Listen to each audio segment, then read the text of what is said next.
So I have been saying this for a lot of time. Then my one advice is that you have to choose a goal before you actually achieve that. So please choose a goal and then plan accordingly. Strategize for 1, 2, or 3 years. For example, if you take UPSC as your goal, then strategize for 1, 2 years, and then plan accordingly. Have weekly targets, have monthly targets, and then have yearly targets. And if you do that, after some point of time, you will definitely be able to at least understand what is needed in the exam, and you will be able to crack the exam. And that is my I think suggestion for UPSC and beyond UPSC. There are so many aspirants who just want to crack this examination.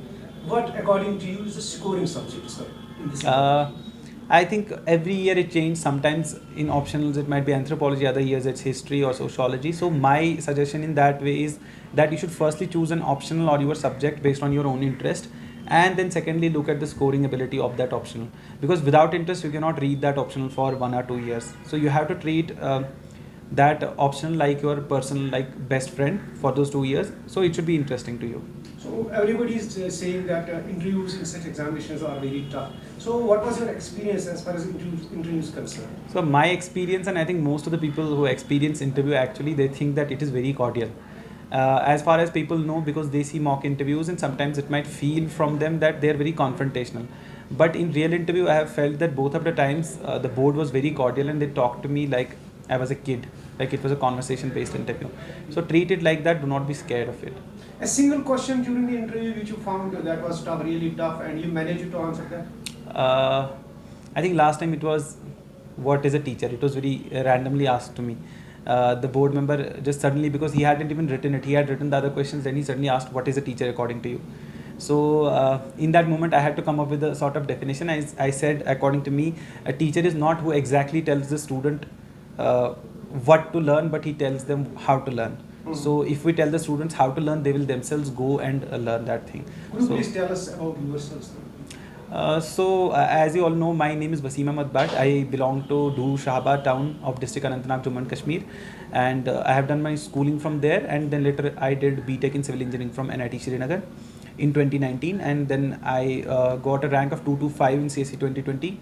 Currently, I am undergoing training at NIT Nagpur based on that rank, and then in this CSE 2022, I have secured All India rank 7. I'll be hopefully going to Labasna on 31st July, and the future I will later on. What were your optional subjects, sir?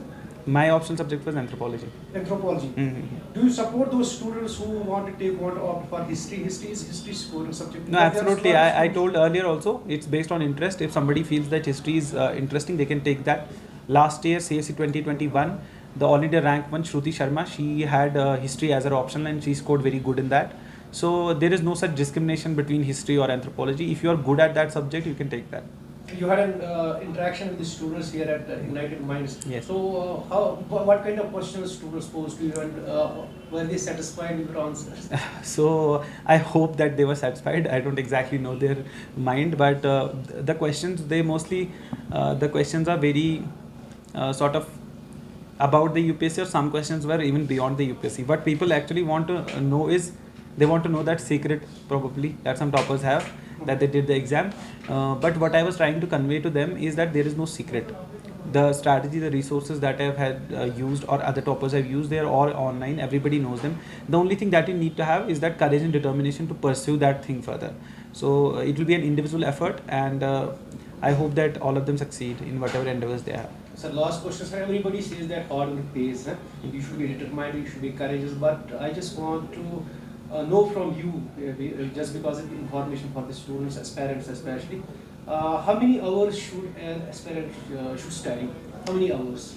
I was actually interacting with the aspirants, and I was talking to them that this is a very common question, that how many hours. So basically, normally if I say when the exam is far away, you read mostly for 8 hours per day, and then when the exam gets close, for example, between prelims and mains, you have to read for all the time you are awake. That is the simple rule. Almost 12, 13 hours sometimes it goes to.